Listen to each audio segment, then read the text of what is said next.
All right. Hello, everyone, and welcome back to the PetroNerds podcast. This is episode 53, and this is part 2 of the PetroNerds Crude Life mashup.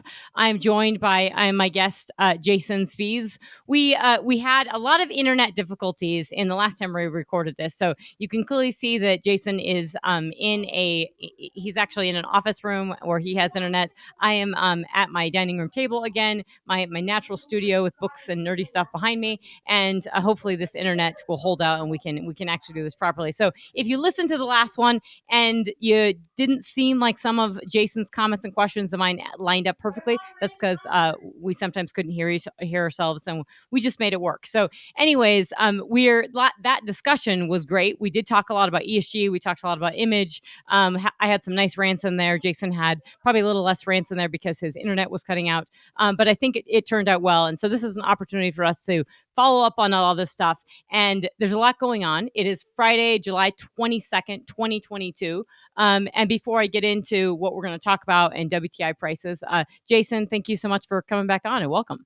Well, thank you for having me, and I appreciate coming back. And I'm actually in the county store here, the country store. So nice enough from them to allow me the location here. But this is where are you at exactly? I'm right outside of Fergus Falls, Minnesota, a town called Elizabeth. Very nice.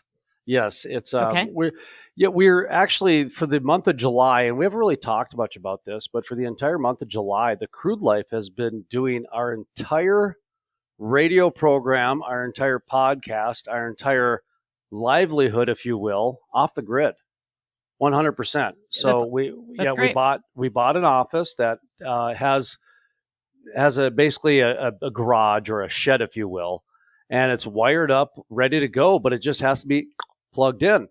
So because of the supply chain issues, we're waiting on stuff. So we've actually been doing completely net negative or carbon negative for like 3 weeks by serendipity, because we were expecting 1 week, we'd blog, we'd have fun, all this stuff like that. I mean, literally, I slept in a tent again last night. I mean, we have no running water. We have no electricity. And we still put out our daily radio show. We're doing a podcast. Oh, sorry, go ahead. Go ahead. Oh, that's fantastic. And this, so I don't want you to get into supply chain stuff too much because I know you want to talk about that, and we're definitely going to get into that. So that's a great. I want to get into this supply chain stuff because clearly it's impacting you on a very day-to-day level. But before we jump into that, this is this is part 2 of this Crude Life PetroNerds mashup. WTI prices are we really took a dive. We saw 102 this week. We have dived down to 94.61. Brent is 103.14. Nat gas has surged really out of control at $8.30. And remember these numbers, folks, because when we talk about inflation, what was natural gas? $8.30, $8, $8.30 an MCF. Yeah, I have not really checked that out of in a control. while. And holy cow! Okay. So if you're concerned about, if people are wondering why the market is not doing well, part of it is definitely nat gas prices, and that ties into inflation figures and electricity prices. Dutch TTF, interestingly, so this is Dutch, European natural gas prices on a $1 per MMBTU basis. So same equivalent as our Henry Hub nat gas is 46.59. We've seen sort of some crazy, I'd say traders are definitely involved in this. Part of why nat gas prices are up is because there is optimism on this Freeport LNG facility coming back online sooner than expected. Those volumes coming back, and then so we'll be exporting more volumes. We're averaging 12 BCF a day of export, so those are strong. And then the Dutch TTF and natural gas prices in Europe are really, traders are kind of, they are all over the map. Russian supplies, the Nord Stream 1 maintenance went off maintenance yesterday. I believe it's running, maybe the night before, last 24 hours it's been running. It's at 40% of capacity. But then Putin has gone ahead and made lots of interesting comments and threats about what could happen in the winter. And that's partly why our nat gas prices are up. So traders have just gotten and cut this out of whack. And then your mortgage prices, the 30-year mortgage, which I like to add in here, is we're still staying under the sub 6% mark. But I have a feeling that's going to go up. That tracks the 10-year yield, and which is not, it's not a perfect correlation, but we're seeing a lot of volatility in that space. And obviously with inflation at 9.1%, we're probably going to see, interest rates go up. So lots going on there. But I think today, in addition to your supply chain stuff, I want to touch on, inflation. We want to get into the inflation piece. We want to get into the inflation supply chain, especially with regards to your perspective and what's going on in the field and from the service sector, which we talked about in depth at the last podcast, but we didn't get into quite this stuff. So I'd love to talk about inflation, supply chain. I want to talk about the Biden administration's comments, on how they're happy with, they're claiming credit for a 60-cent reduction in gasoline prices. I'm sure they're not going to claim credit when those prices go back up, because they certainly didn't claim credit for that. And then I think we should talk about the rig count and lots of little comments on China. We didn't get into the last podcast episode, and I absolutely want to, because there's stuff going on in North Dakota, which I think is fascinating. So let's go back to your sleeping in a tent, these supply chain issues. I know you want to talk about the supply chain. So have it. And what questions you have for me? I mean, I have a ton of thoughts on what's going on, but you're obviously experiencing this, and you have some thoughts about what's going on in the actual field as well. Well, yeah. So we've had a few hiccups happen we were July 1st, we were going to do an off the grid office, and we were going to try to introduce, maybe a solar panel, maybe a wind turbine, maybe something. But because of some of the more ethical companies and some of the more economic ways to do things that make sense on a sustainable standpoint, the supply chain just is not there for those particular things. So we've been having to troubleshoot, and we'll come out later about that. And I'd like to come back and join you and actually talk to you about some of the issues that we've been having. But when it comes to the supply chain, there's several different directions I want to go. And number one is, I just had an interview with Bailey Bitkiff. He's out of Casper, Wyoming. His dad is a state legislator out of Casper. And his dad is a politician on the eastern side in the Lusk, Wyoming area. And he travels 6,000 miles a month. So he's one of those guys that does cold calls and checking everything out, this and that. And so we talked about the actual, the sales guy putting $100 or $150 in a day instead of 50. All of a sudden now, either his company, or if he's an independent contractor, he's got to pass that on at some point. So that's number one with the supply chain.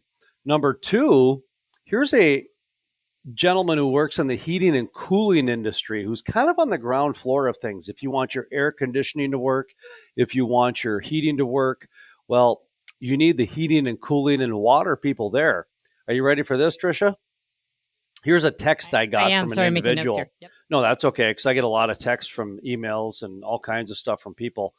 Just got a bill for testing reagents. The bill for the products I ordered usually costs around $130. The bill I got for the order today was $319, with each item averaging a $5.30 supply chain surcharge. This is one of his daily little bills. All of a sudden, now he's starting to see supply chain surcharge on bills out of nowhere. But now, because he works so much with government, and he works so much with military, and he works so much with, monopolies, if you will, the duopolies and the monopolies, that just came to him. There was no meeting. There was no heads up. He now has to figure out what he's going to do. Is he going to pass this on to somebody within his world?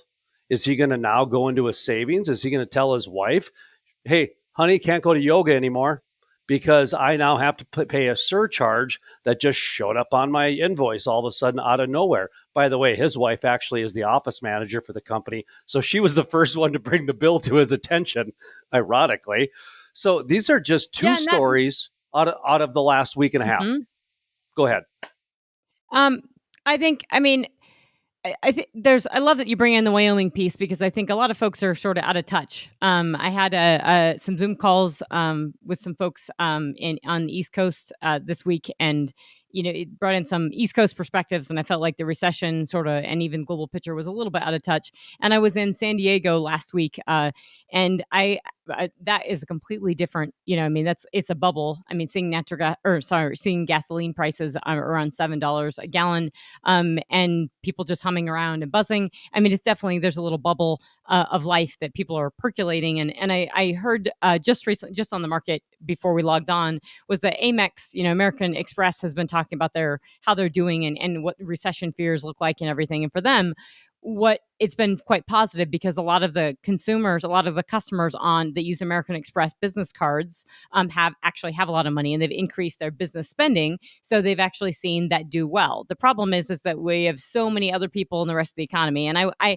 say that easily the bottom half, if you have the top 50% and the bottom 50% of America, easily the bottom half has been in recession for several months, if not longer. And when you add these costs, that $300 surcharge, or that $300 cost that was $100, all of us are seeing that in our electricity bills. What would have been 100 is now 160. And I mean, I had enzymes for my dog, who has my German Shepherd has a disease, and I have to put pork pancreas enzymes on his food, and that doubled early this year. From literally, the price just doubled, and they said they put a little note in the bag saying it was from inflation and surcharge, supply chain, everything like that. And I think we get a little bit mismatched, though, in what is recession, right? And what is inflation? What drives recession? And interest rates. People think rising interest rates are going to drive recession, but actually inflation in itself is driving a recession. And then you have interest rates, and you have to look at sort of what's when we talk about Fed funds rate, interest rates being that, what inflation is, and how this all works out in the economy. And the problem is, inflation is a tax. I mean, so when you're talking about your colleagues and friends that are getting these bills, that's a tax, and that means that these people have less money to spend on other things. Now, everybody looks around themselves and says, well, how can we be in recession? I mean, this doesn't feel like a recession, because people are driving and people are buying stuff. And it's like, yeah, they're doing that. But you have less to do stuff with. I mean, everybody has a little bit of less cash. And so maybe you're saving a little bit less, or maybe you're making extra money. A lot of companies have passed along these costs to their customers. So a lot of companies we haven't seen, and the Biden administration is hell bent on nailing the oil industry against the wall and saying they're record profits. Well, there isn't a single business out there that has not passed along inflationary costs to their customer, except for probably some restaurants, where I've heard Olive Garden and some others have really had to hold back on their price increases, because they know their customers are the ones are feeling it, and they're not going to come back. They're going to stop going to the restaurant and not going to return when things get better if they jack up those prices. And you can actually see that in the inflationary data, when at-home inflation for food at home is at 12.2%, which we all know it's way higher than that when you go to the grocery store, because beef is out of control. But it's actually, you have lower inflation, still very, very high, but lower than that at restaurants, because they know they're going to lose their consumer. So there's a lot of moving parts here. And I really think inflation is something super, super serious that businesses,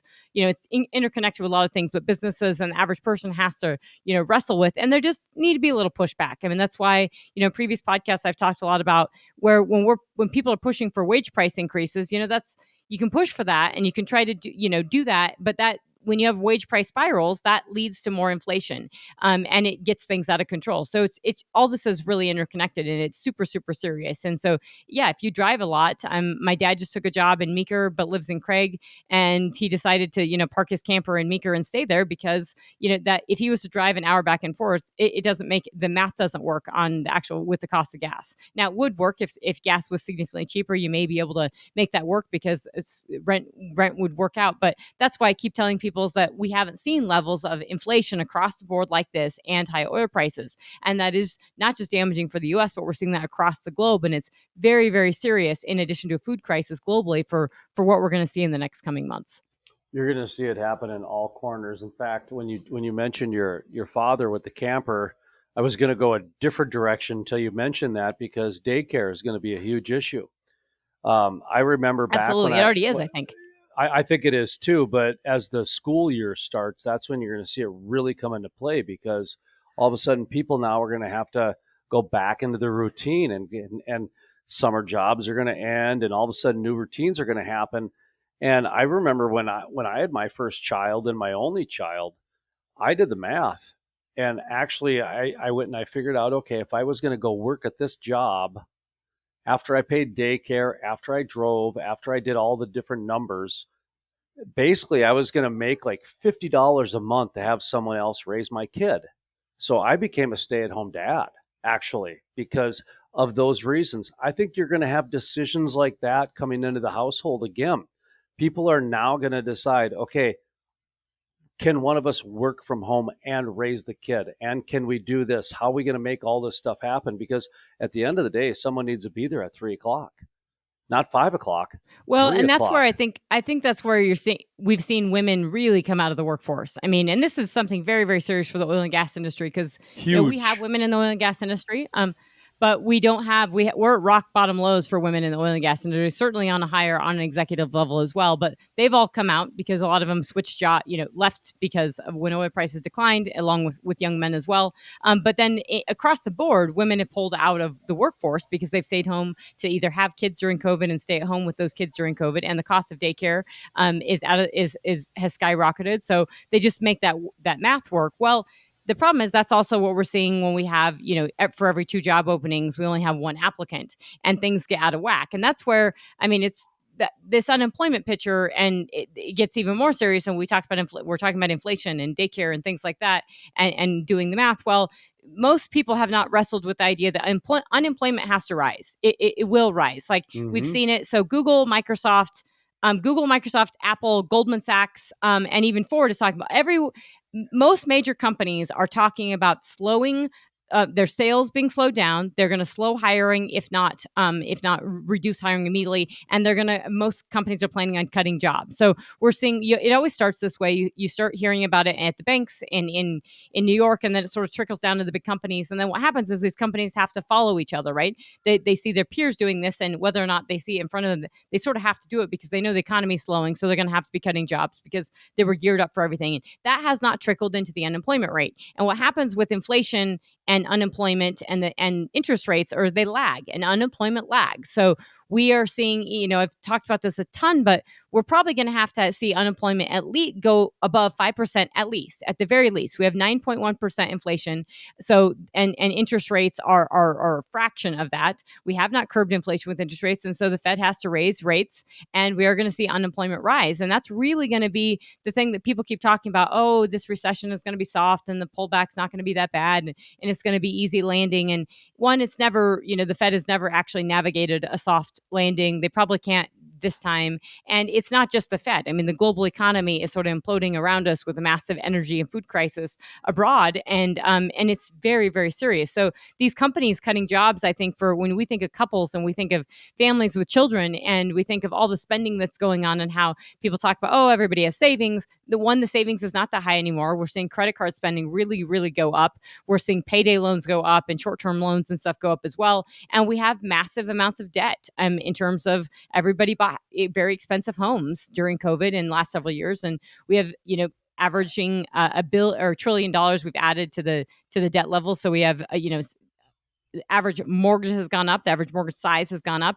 and people have a lot of household debt. And yes, a lot of those were at lower interest rates, but it doesn't matter when you lose a job and somebody in the household loses a job, and that mortgage payment gets a little tighter. And in 2008, we didn't have inflation levels. We had high inflation, but not to these levels. And it was largely concentrated, and we had some food inflation, but it was, oil and gas, and then that came down. And we're not seeing that now. So I think it's one of the most nuanced, differentiated, unique geopolitical, economic, unemployment, energy stories I've ever seen. That I think a lot of business leaders are not fully appreciating how serious this is, and especially even in oil and gas leaders as well. No, I agree. And I think if you take a step back, you can see how it all plays out. Because if you take a look at the last 20, 25 years, they spent 15 of that socially engineering people to get natural gas furnaces. So they spent a ton of money ripping out the old fuel oil furnaces and doing this and doing that. At least up here north of the Mason-Dixon line, they did. All because I reported on them. I got those natural gas PSAs. We had to report on those because there was a ton of money. If you wanted a new natural gas furnace, you got $5,000 in tax credits, et cetera, things like that. And now, what are you going to do? Just put in a new furnace? I mean, these are major investments. That's why the government kicked in and gave money to these individuals. Now they're demonizing these people. Not only are they demonizing them in the pocketbook, they're shaming them, feel like they're killing the planet because they want to have some air condition or they want to have some heat. So that's the first thing that I say. The second thing is when you take a look at a lot of those people that did that, they're still in office today. Take our president. Okay? Joe Biden was the one that was behind much of our coal infrastructure that allowed them to succeed back in the 80s and the 90s. And he's exactly the same guy that was part of the architecture behind which put them out of business. I mean, that's what's going on. A lot of our leadership has been really living high to the hog, and they will go whatever direction you want as long as they keep getting their check and they keep getting their money. While the rest of us out there working, we got to figure out how to deal with our new natural gas furnace because the government made us put it in. And now we got to figure out how to do with our rising food costs because all of a sudden this happened. Do you see what I mean? A lot of this has been by design, and a lot of those guys that did this, they're still in office. They're still in power. Well, and that's part of the story. And Biden is, we can pivot here a smidgen because by the administration, I mean, I think it was Brian Deese was on, and I'm pronouncing his name incorrectly probably, but he was on Bloomberg this morning talking about, or late this morning talking about. Wait, what's his name again? What's his name again? Is it Brian Deese? Doesn't matter what his name is. Okay. Sorry. Anyways. So he's on Bloomberg this morning and he's bragging about gasoline prices dropping 60 cents. Now, you had mentioned in our previous podcast about how July is sort of this throwaway month. And so I think it's interesting to see that, week over week from 4th of July to the following week, we saw gasoline demand really drop. And, weekly changes can be a lot of different things. But when you see that prices of gasoline were north of $5 a gallon, and obviously in some places like California, you're pushing $7 a gallon, really, really serious. So we saw that drop. And I think, seeing $94 WTI levels is partly reflective of, one, the rig count, which we'll get into we're ratcheting. We're very, very high on the rig count of 758 total rigs for Baker Hughes. And then we've got gasoline demand. People are getting a little bit nervous about the sort of softness there. But I think the Biden administration has, claimed their credit for gasoline prices coming down, which they have nothing to do with except for maybe, releasing some of the SPR, which is going to be damaging in the future. But they're also talking about this over this week. We've had the big speech that Biden gave on climate change. And he called it an existential threat. Everybody wanted him to go further on this piece of doing climate change action to where he would basically call it an international disaster, and he would invoke sort of war powers to regulate on this. And this has been something that I have talked about. I mean, since he came into office, is something that I think the administration has wanted to do, but given the poll ratings, given the approval ratings, and given where Congress is at, and given where Joe Manchin is not supporting anything, especially the climate bill, it's going to be very unpalatable. Well, what Biden did, which is really interesting to your comments just now, is so he put $2.1 billion in spending for climate change, but over 300 million of that was actually for air conditioners in poor communities. And that is not an air conditioner poor communities and cooling centers and everything for people to cool off. Well, air conditioner poor community, it is case in point of something the industry, a lot of folks in the industry and a lot of just, academics and intellectuals have been saying for a long time is that people need access to heating and cooling, and people need access to energy. So if you're putting an air conditioner in someone's home, you have to pay the bill behind that. And the problem is electricity prices. If you look at inflation, electricity prices are up 13.7% this year, or on year-over-year basis. So massive inflation on electricity, and that's because of that's because of not solely renewables, but renewables are a component to that, and it's because natural gas prices have gone up, and that's why it's such a big deal when you see nat gas prices go up. That I wouldn't say it's a bigger deal than oil prices, but oil prices are largely what you're driving, right? Natural gas prices are how you're heating and cooling your home. And if you don't have enough money, if you're losing a job and you have high oil prices and you can't drive as much and you have high electricity bills and you have high food prices, something's got to give. And people stop heating their homes adequately or cooling their homes adequately. And that leads to illnesses. We're seeing that in Europe right now. We saw it even before the energy crisis that people were not adequately heating their homes in Europe. I mean, European Central Bank even said that. And you're going to see it here in the winter. You're certainly going to see it in Europe in the winter, but very, very serious. And I mean, I just think it's interesting that the Biden administration said, claims that they claim the reduction on gasoline prices as a win for them. They're also, claiming about job growth and everything. And you're saying approval ratings for Biden is just atrocious because the economy is looking bad. And I think that this bubble sort of people aren't realizing, if you're feeling good about the economy and you're good about your wages, you just have to realize that most people aren't, that there are a lot of folks out there that are, this inflation is, it's a tax. That's what this is. So when all these prices go up, that's a tax and you have less income. And I think it's exceptionally serious. And this administration is very much out of touch with the average, not just the average person, but how to also really think about the economy and how to get it going. This is not the answer. Anything inflationary and additional spending really is not going to help the inflation problem. No, it's not. And that's the other thing, is that so much of small business runs America. They said 80% of small business runs America. So when you start to look at what small business is, small business hasn't passed on their cost yet. That's the part. That's what I'm talking about with the supply chain. Is Absolutely. that you've you got and I you've got are a hotshot yep. trucker type of thing. You've got you and I, whatever you want to call it. They have yet to pass this on. Yet we've absorbed the food price increases, the gasoline price increases, the energy price increases, the telecommunications, because that is now part of our daily necessities, increases. So when you take a look at the 1, 2, 3, 4, 5 punch that's coming to the average person, they haven't even striked back yet. So it almost makes me wonder, what is going to come? Because when someone's got nothing to lose, they change into a whole different person. They all of a sudden become what they are. And so are they going to become this, fight back against the rage against the machine like we saw in the 90s? Or are we going to see some more people just going and working the $10 to $15 an hour job and being happy with that? Somebody who is making $80,000 an hour or $80,000 a year, are they going to be happy with a $24,000 a year job? Is that what's happening now?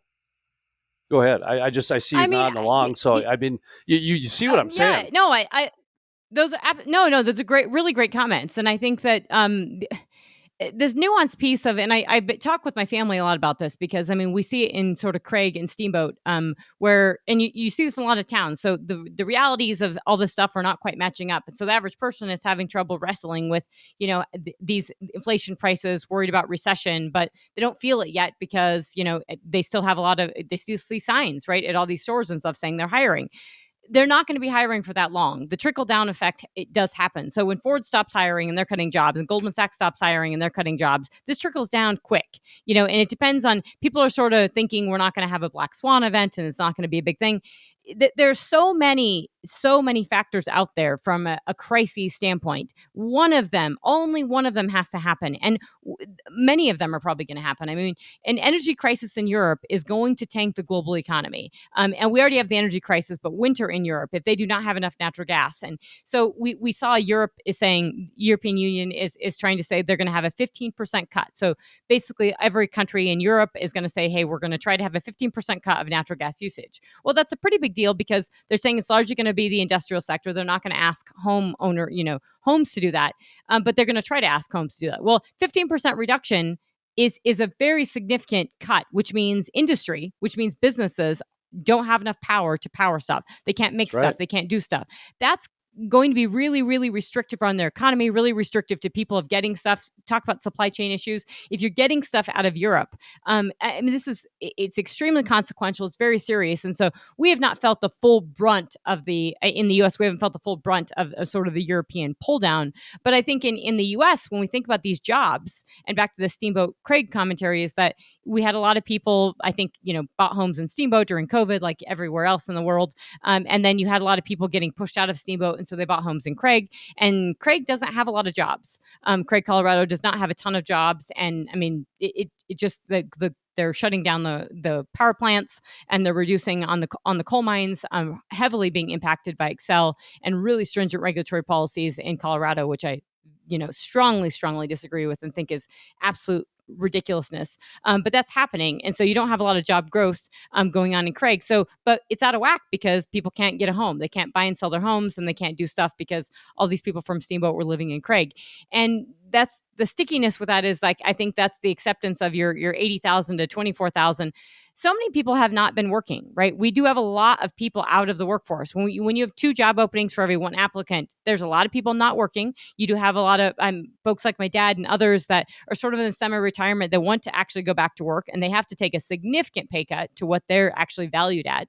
And then you have lots of young people who just are not, they have not paid back student loans. That's we talk about that student loan more to, people have not had to pay back student loans for years now. It's several $100 billion that has not been paid back to student loans. Now, that's you can argue about the interest rates, which is a bigger deal. The government charging 9% interest rates is super serious. They should maybe whack off the interest rates and just pay the principal. That would be fine. But the problem is when you don't have this payback of student loans, the reality is that student, that former student, has $1,000 maybe extra in their pocket every month that they've been spending on other things, and that is inflationary. So you have to realize, when that's a fiscal lag, and so is when folks weren't paying rent and they were saving all that money or they were spending on other stuff. So serious, when you have entitlement programs and you have government stimulus to that degree, it creates inflation. We led the world in inflation along with Brazil and Turkey. It is a category you don't want to be in, and we are a developed democratic country, and we increased entitlement programs massively, partly because of COVID, but also because that's what the Biden administration did, and Congress and the Biden administration spent money like drunken sailors, and this is a consequence of that. So I get really, really, upset when I hear that they're just blaming the Ukraine, the war in Ukraine, and it's Putin, and that's ridiculous. We had inflation before that. I followed it month over month, beginning with the administration, and we had ratcheted up inflation month over month. The Fed was absolutely behind the curve. The Fed did not raise rates because Jerome Powell was worried about his job security, and so this is a reality check of that. There is the people who are at fault for this are at least partly, and some of this is out of the administration's control for sure, but absolutely part of this is the administration's fault. And then when it comes back to energy, holy crap. If people say, well, it takes too long, if the administration wants to change policies, it would take forever. Well, guess what? This guy has been in office since January of 2020, January 2021, which means it's now July of 2022. We're 18 months in office, which means 100%. You could have built Keystone XL. You would have over a million barrels a day flowing to the Gulf Coast, which would absolutely be impacting gasoline prices. It would have a huge impact on the state of the market, not just in the U.S. but globally, because the Gulf Coast is a major refining hub, which sets oil and gas prices globally. And you 100% could have flagged and built a pipeline out of the Marcellus already, and you could have accelerated permits and increased exports. And if you didn't do it then, you can sure as hell do it now, and you can signal to the market that we're open for business. And yes, the U.S. Drilling companies, the U.S. E&P companies will have to realize that prices are coming down regardless because of recession and lower demand, but they would come down a little bit because of all this stuff. But I think most people in the industry want to see lower prices because of these inflationary impacts and the inability to get people in the field, the inability to get truck drivers to move frac sand. I mean, all this stuff is having very serious consequences for everyone, but specifically the oil and gas industry as well. So sorry for that rant. Please, No, take brought any up of that. You brought up something that I think actually the should take over now to the direction of the podcast, because this is really kind of what is going to be useful for people. Not that the first part hasn't been, but you brought up something that's really interesting, which is 18 months in. And we're 18 months in. And when you take a look at 18 months, that is a really adequate amount of time to see what kind of momentum a presidential cabinet is creating. And after 18 months, I think we have a pretty good idea now what type of president we have. So the one thing, I think the speculation is gone. He's done nothing to help the oil and gas industry that I've seen in 18 months. The only thing I've seen him do is allow the oil and gas industry to bail him out once or twice. Outside of that, he's done everything He's in allowed his power. prices to go higher. So, but he's like conceded on a couple things to allow something or another. It was all political moves, but outside of that, everything he's done has been to actually put him out of bit. Either, not so much put the oil and gas industry out of business, but reduce it down to be a very minor player on the global scene, which is unusual when you're going, 96% of our daily items need oil and gas. To have it go down to 80 in my lifetime would be remarkable. absolutely remarkable. And he seems to want to make it go down to 40. That's dangerous. That's just flat out dangerous. So I get that we need to recycle more, and the planet was doing that. I get we need to conserve more, and the planet was doing that. I don't think a lot of the leaders were. That's where I think there's a disconnect here. I think a lot of the leadership, the ones who have been there for 20 to 30 years, they're the ones that have not been leading the very sustainable lifestyle. The ones that are there in their inner circle are not leading a very sustainable lifestyle because they continually need to be bailed out over and over and over again throughout the last 20 to 30 years. That's what I'm seeing over and over again. I went through this in the media back in 2009 when I saw Verizon, Amazon, Facebook, and Twitter get tons, and Google get tons of money from the federal government, while every newspaper in America and every little small media company went out of business. We either filed bankruptcy or we had to refile or do something. But during that 2009 to 2012 change in our communications, there were certain winners picked by the government to go through. And Yahoo, Verizon, Facebook, Twitter, and Google, they all got, Amazon, they all got major subsidies throughout. Now look at what they do. They pick up the reaction of everybody. During that whole newspaper bankruptcy, the real problem what happened was is a lot of the Associated Press writers got fired and laid off. So original news and original news content got taken out. Now everything is a reaction to some very controlled news. That's one of the things I think has happened too, is that our voices have changed here as well because of what's happening, and that's happening in oil and gas. I believe that's what's happening in oil and gas. Sorry, I got a little existential there for a second. No, I think that there's a little bit of existential, and I want to bring this back to the rigs, which I can. I've thought of this in a clever way to do this. So industry and the rig count, and we can, and I do want to bring this back to China, but that your comment allows me to get into the China thing. I think this media thing is very serious. I mean, I think if we look at just the coverage of the Biden administration, especially in energy, and I speak with a lot of folks on this, and I try to do in my podcast is, even if people disagree with me, I want to provide this information on energy. And I have to say that, I don't. I mean, I get my sources from data, from at the actual data, the actual production, the actual analysis, everything. And so I'm not going to Fox or MSNBC or CNN. It's coming from, EIA and IEA, BP's, statistical review and actual company earnings calls. And I think that's important for people to understand that, because when you're thinking about this from an economist standpoint and you're analyzing this, I have to say we have never seen an administration as hell-bent on getting rid of U.S. oil and gas as this administration, or not being favorable to U.S. domestic oil and gas. Now, the one benefit they've done is they've allowed oil and gas prices to go up, and that has benefited, the industry. But the long-run goal is, not allowing for increased amounts of production or infrastructure development is not beneficial, and in the long run, especially. And it's hard to actually do business. And going to Saudi Arabia and asking for increases in output and having a lot of back and forth. I mean, we didn't even touch on that. Of last weekend, the Biden administration was in Saudi Arabia and was meeting with Mohammed bin Salman, which was very controversial given his criticism of him with the murder of Jamal Khashoggi, and basically asking for them to increase output. And the problem I really have with that is that this is not a humane country. This is not a country that, they just did a bunch of beheadings, a mass execution of 80 plus people in March, right after the invasion of Ukraine. This is on a regular basis. And then, lifting sanctions on Iran. Iran still does stonings. And Venezuela is all tied with Russia. We were trying to lift sanctions on them as well. Everything to increase output. But none of it was, hey, Canada would like to build Keystone XL. We're going to move these flows. We're going to do this as cleanly, as humanely as possible. And by the way, that most of that pipeline's already built. So it's flabbergasting to me on the hypocrisy on energy. It's so big with this administration. But the problem with all that is that the Biden administration has not really appreciated that, or even said, and the media does this as well. Then no one in the media, including BBC, they always say Saudi Arabia is the largest oil and gas producer. They are not, nor is Russia. Actually, we produce 120 billion cubic feet per day, nearly, of gross withdrawals of natural gas. We are, by and large, we produce, leaps and bounds above what Russia actually produces for natural gas.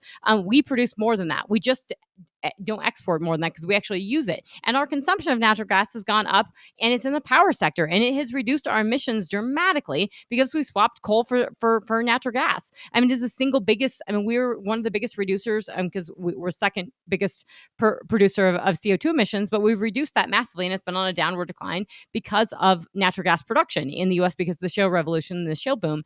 And we're the largest producer of oil. I mean, 11.7 million barrels per day for oil production. We were at 13 million barrels per day in 2019. That came down during COVID, and we were ratcheting our way back. Saudi Arabia is producing 10 million barrels a day and change. They're about 10.5 million barrels a day to production.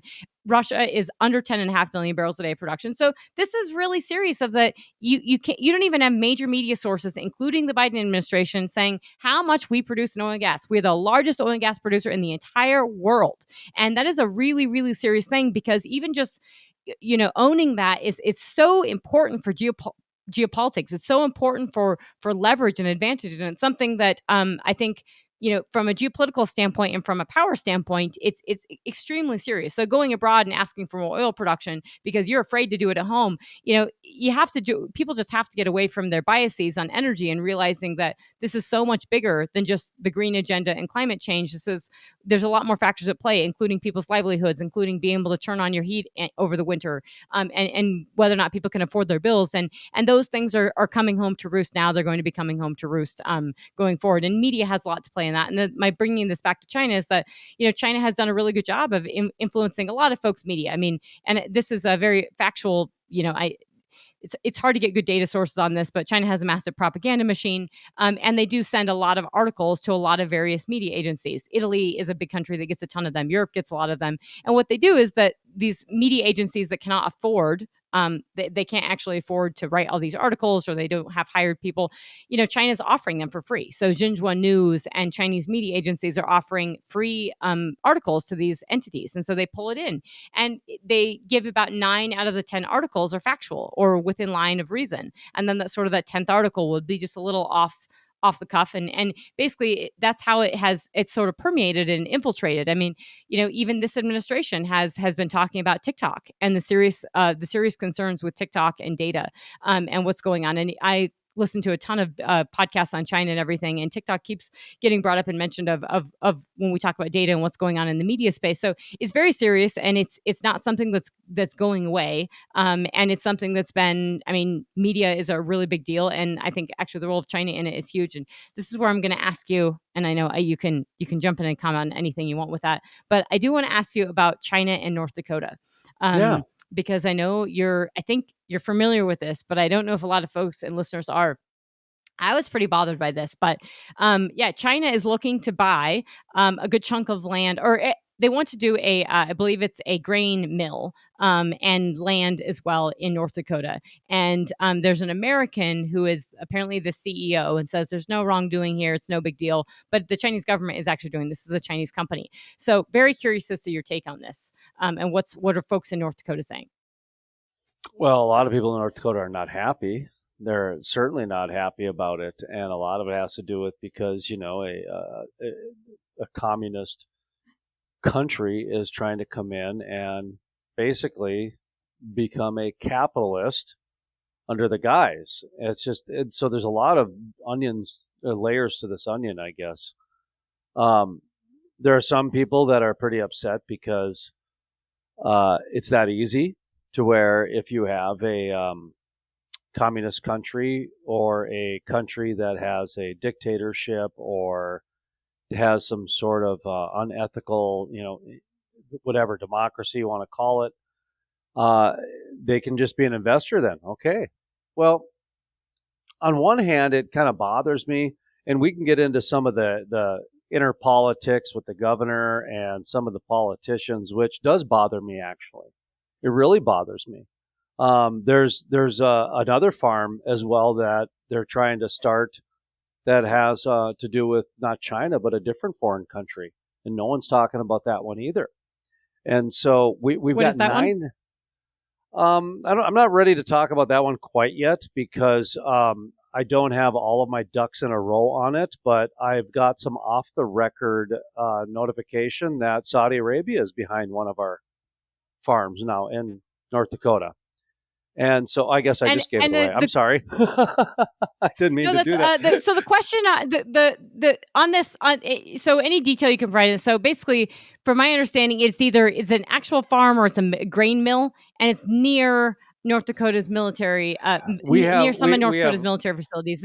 Right.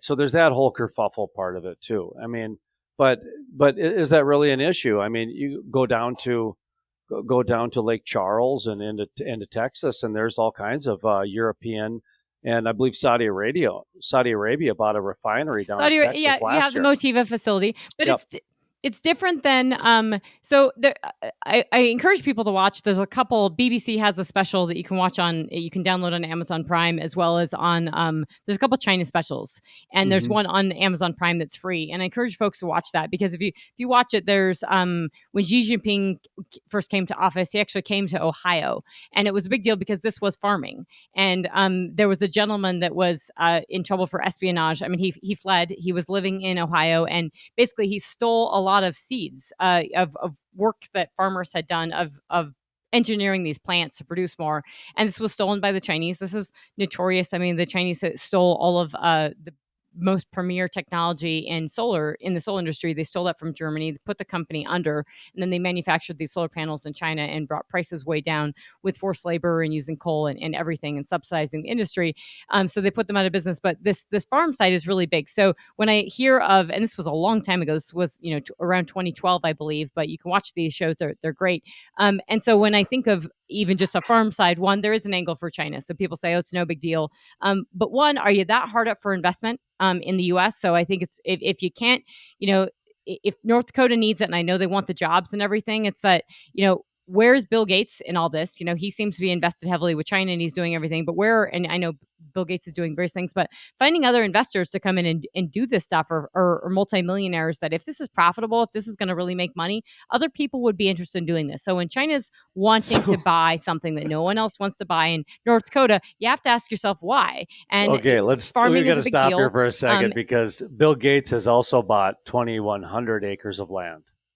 So Bill Gates has bought land in North Dakota to do farming. Also, China has bought land, who's been rumored to be an investor with the Bill Gates on the side. So a separate deal. I was going to say, there's a rumor there. Yeah. So and there's been a lot of rumorings about what's going on with Bill Gates in China. Right. So to me, honestly, I think it is more of the bigger picture of what's happening in North Dakota, which is that if you're a billionaire, they'll give you money. If you're not a billionaire, they won't give you any money. So when you take a look at the cryptocurrency market, for example, which I know are very a part of, you're very astute on that type of thing. We've had all kinds of companies checking monitors every day, sleeping out at well sites, just really going all in on this cryptocurrency out in North Dakota. They've been begging for meetings with the governor. The guy from Shark Tank, he decides last year he wants to get into cryptocurrency, right to the front of the line. He was given state money already. Him and the governor are already in business together to do cryptocurrency. Everybody else that has been doing it for the last 10 years, sorry, sucker. Sorry, ain't going to get any state money. So North Dakota is handing out tons of money. If you're a billionaire, you can get money from North Dakota. Now, they also have the biggest workforce issue on the planet, because what they're trying to do is they're trying to create their own little country where they do the trickle down. They got a little group that likes to have a lot of money, and then the whole bunch of people that are now saying, nope, we're not going to work for this anymore. We're leaving. The rig count is what, 38? I mean, Baker Hughes shows the rig count at 38. I mean, part of this has got to be North Dakota is also fighting for... Even that, I argue, because of the whole, you know what I mean? A lot of it is being subsidized on the back end. So is that rig count real? Like, because they're capping them. They're not producing them. So how many of those are happening? Oh, yeah. You see what I mean? That's the other thing. North Dakota did give COVID money, right, to service companies to increase jobs. No, not service companies, to the oil companies, not the service companies. To the oil companies to cap wells. Yes. And we talked about this in the previous podcast of this plugging, these policies of plugging wells, which I think are is ridiculous. And unless these are, the representation of it is too. Yeah, and I'm sure that we could pull all the wells that have been plugged in North Dakota in this recent, spur to have jobs and stuff, and with It's the a good state giving idea. money, that we could make an economic case to take those wells and bring them back online. I mean, they're just, unless they're completely stranded, which if they're older, they weren't completely stranded, so they were probably connected to pipe. But if they were completely stranded and you had to truck them and everything, maybe. But Do you I don't know. actually There's just a do you lot of got a minute? angles that No. Do you got a minute for this? Because I can absolutely. give you the history. So what happened was during the $100 oil, the first $100 oil, there was a bonanza, and you can go back and look at all the public record and look at all the newspaper articles and everything else. North Dakota has a law I'm familiar. that Yep. you have to prove there is oil there. Okay, and once you prove there's oil there, you've got 20 to 25 years to harvest that oil. So what happened was is in 2010, 2012, everybody was out there just making sure, sending the core sample in, and then all of a sudden now they put it on a hiatus, if you will. So up near Fort Tuna and up near all these places that you need $100 oil back in the early 2010s, Right. Okay. which you now need $150 oil to, those are the ones, a lot of them are being plugged. So a lot of them, no, they that's what I mean. I believe there's some misrepresentation happening here with the media on how this is happening. So anyways, go ahead. Sorry. Go ahead. Yeah, no, that's great. That's great clarification. We probably need to dive into that and pull Justin Kringsad and some others from North Dakota to get into this, because I find it fascinating. But I think this is probably a good opportunity. I mean, we're at 758 rigs, a Baker Hughes rig count. And the reason I say that is because that's being cited as one of the reasons we're having $94 oil prices, in addition to worries about recession and softish demand on gasoline, even though it's still July. And North Dakota has suffered a fate of not being able to bring a lot of those companies and rigs back, because they have a lot of public companies, and therefore those public companies have just, one, they hold their acreage, they don't need to drill, everything like that. Even though at $100 oil, a lot of drilling, I mean, drilling all over the country makes sense at $100 oil for most places, and a lot of fringe places, which I believe we talked about a little bit in the podcast before. But in the previous podcast, you were mentioning rigs directly with inflation, and you were talking about the questioning of dropping oil prices below $100 a barrel, and I thought about that a lot, because I was reflecting on that and thinking after the podcast, and I was thinking about I hear a lot of folks in the industry who are actually drilling, completing wells, and this is why I think there's a bit of it. It gets confusing for folks, I think, because you hear industry leaders or CEOs say, "Oh, well, I don't think we're going to increase output," even though they're the ones increasing output right now. They're drilling, completing wells, but they feel tightness, right? They're seeing supply chain tightness, right? A trucker will quit on a day, and they won't get to frack that well for a day, because they won't get the sand, or they won't get the water, or whatever it may be. And so they're feeling these pains. They're feeling supply chain tightness. And I'm trying to explain to a lot of these guys that, look, when unemployment goes up, you will have access to people. So unless oil prices crash, which I don't think they're going to completely crash, but let's say we go to $80 or $75 oil, you're still going to need to hire people. And then we're going to be the industry that's hiring. And I do think that's a message that really has to get across, is unemployment across the US has to go up, and you will have people available for jobs. People will be looking for jobs. And this industry needs to really get behind that messaging and get ready for it too, because there's so much turnover and stuff going on right now. But you have a lot of industry leaders that are using their lens right now of what's happening in the world of their business, and sort of projecting it outward, I think, of thinking, well, things are really tight. And I've seen this my entire career, is that access to funding. Had a lot of industry leaders several years ago saying, we won't have any access to funding. Well, private capital has come back. You have access to funding. Private equity has come back to the space. People are clearly drilling, completing wells. And so, yes, there's tightness for sure. But when you look at that rig count, that rig, even when it's flat on oil for the week, but we added 2 rigs for gas. I mean, 760 rigs is a lot of rigs. And we haven't seen these levels. March of 2020, we had a rig count of 772 rigs. So we are back to the levels we were at before, and we are definitely doing more with it. So that's, I mean, unless you're banking on these wells being crap and not producing, which they're not, they're doing just fine, and people really do want those returns, and they're throwing a lot into it. It's this balancing act of this tightness in the market of people, of frac sand, of crews, of trucks, of everything, which the entire world is experiencing. I mean, there's a deficit of 12,000 people at Heathrow Airport in London. I mean, the entire world is feeling this, but I don't think they're going to be feeling it for that long. And I think the industry needs to really, I mean, they're going to feel it for a while, and there's still going to be tightness and pain. But as we go into recession and things slow down, it's going to change. And this industry is going to have to be very aware of that, of how things are shifting and changing. And businesses are going to have to, be really astute and adapt to it. Do you agree with that? I mean, I'm curious to your comments and thoughts on that.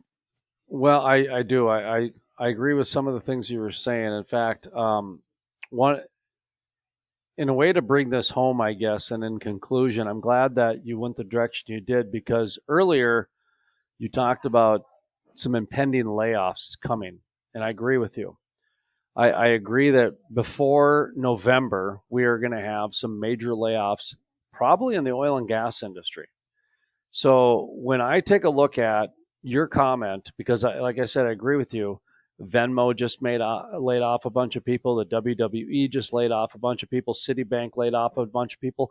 When I take a look at the people that I look at for key indicators, now I'm not; those companies are not necessarily the specific ones I look for, but they're in the industries and they receive the government funds and shareholder funds that I look for because once those layoffs happen, the trickle down is not far behind. Now, the oil and gas industry actually produces a raw commodity. We actually produce something that people need. Well, the government has done their best to try to get us away from that, to be more of a government managed marketplace. As we kind of go through some of that, I think we're going to see more layoffs happening. Now, whether, the merger of Oasis and Whiting to become Cord Energy. You got two accountings, you got two HRs, you got two marketing. That generally leads to some layoffs. Okay, so I look at that. And we've been seeing that. We've been seeing that for the past 2 years. That's anywhere. We've been that's what's going to. We've certainly been seeing that in Denver. Totally. And so when I take a look at these types of things, these are examples of the tea leaves that are being read to what is going to end up really coming to what you talked about, which is massive unemployment. So eventually the massive unemployment is going to get so big that something's going to happen. Either the government's going to force people to work through some climate emergency, or people are going to actually decide to go back to work and decide, hey, maybe I'm going to go do this job instead of just being told what to do my entire life. I mean, but I agree with you. Unfortunately, I wish I had some more positive things, but I've seen it and I've talked to the people and I mean, my words are not coming from just me. They're coming from a lot of people. They're coming from truckers, from business owners, from texts, from emails. This is the collective energy. Absolutely. Go ahead. Sorry. Yeah.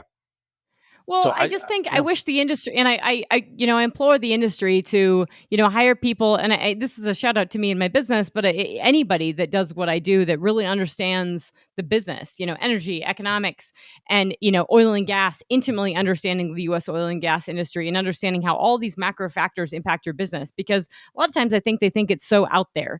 And this is to your point of this, this M&A and these mergers and acquisitions, they took place in a period where we have these rising prices. I hear of lots of asset sales and stuff. I think that's definitely slowing the appetite. You always want your pulse on, your finger on the needle, the pulse of what's happening sort of in New York and where is the, funds going and how do people feel about the market? As people get nervous about the economy, less deals get made, right? So even what we saw with all of these mergers and acquisitions in the shale space as of late has been partly, firstly, it was because they had to survive. And secondly, it was then because oil prices are high. When oil prices come down, say they go to $80 or $75, people are going to get anxious because they don't know where demand's going. They don't know if we're creating. And personally, they don't know the macro well enough. They're not a chief economist. They don't spend their day and night watching what I watch and doing it. So they may make the wrong decisions. And with that is problematic is that those deals will slow, right? So you just won't have those crazy deals, but you may have, and I don't think we shouldn't see, in that case, we shouldn't see massive layoffs in the oil and gas space. And that's why I really encourage folks that are touching energy in any way, shape, and form to really understand not just their business, but the business, the macro world, in the US and outside of it and how it's going to impact them. Because if you're ahead of the curve, you're going to be able to navigate this stuff and you will be able to see opportunities where other people don't and vice versa. And yes, you have headwinds. As a small business, we face headwinds all the time and you navigate it and you push through it. And the oil and gas companies are going to have to do the same thing. And so if you're banking on $100 oil, you're probably going to be wrong. And you shouldn't be banking on $100 oil anyway. You need to be budgeting and marketing and forecasting for $75 oil and, capturing the upside. And I mean, we can close with that, but I just think that's a lesson for the industry is that, the only reason you should be comfortable at these prices is because of geopolitics. And that's not a reason to be comfortable because it's causing food crises and energy crises around the globe. And that hurts oil demand. Yeah, I agree. And I just think right now is a good time to make sure that your leadership is the type that you want to go through these uncharted waters. And I can say this from the media that if you don't have a golden parachute there, it's tough. It is tough, but it's doable. It's very doable. It's just sometimes, you got to have rice and beans for dinner. That's all. That's going to be the new Yeah, well, normal for a lot of people. that's a, that's our positive note is navigating and getting through it. Well, thank you so much, Jason. We've taken an hour of our listeners' time. Really, really appreciate it, and we will definitely be doing this again soon. Awesome. Bye, Thank folks. you.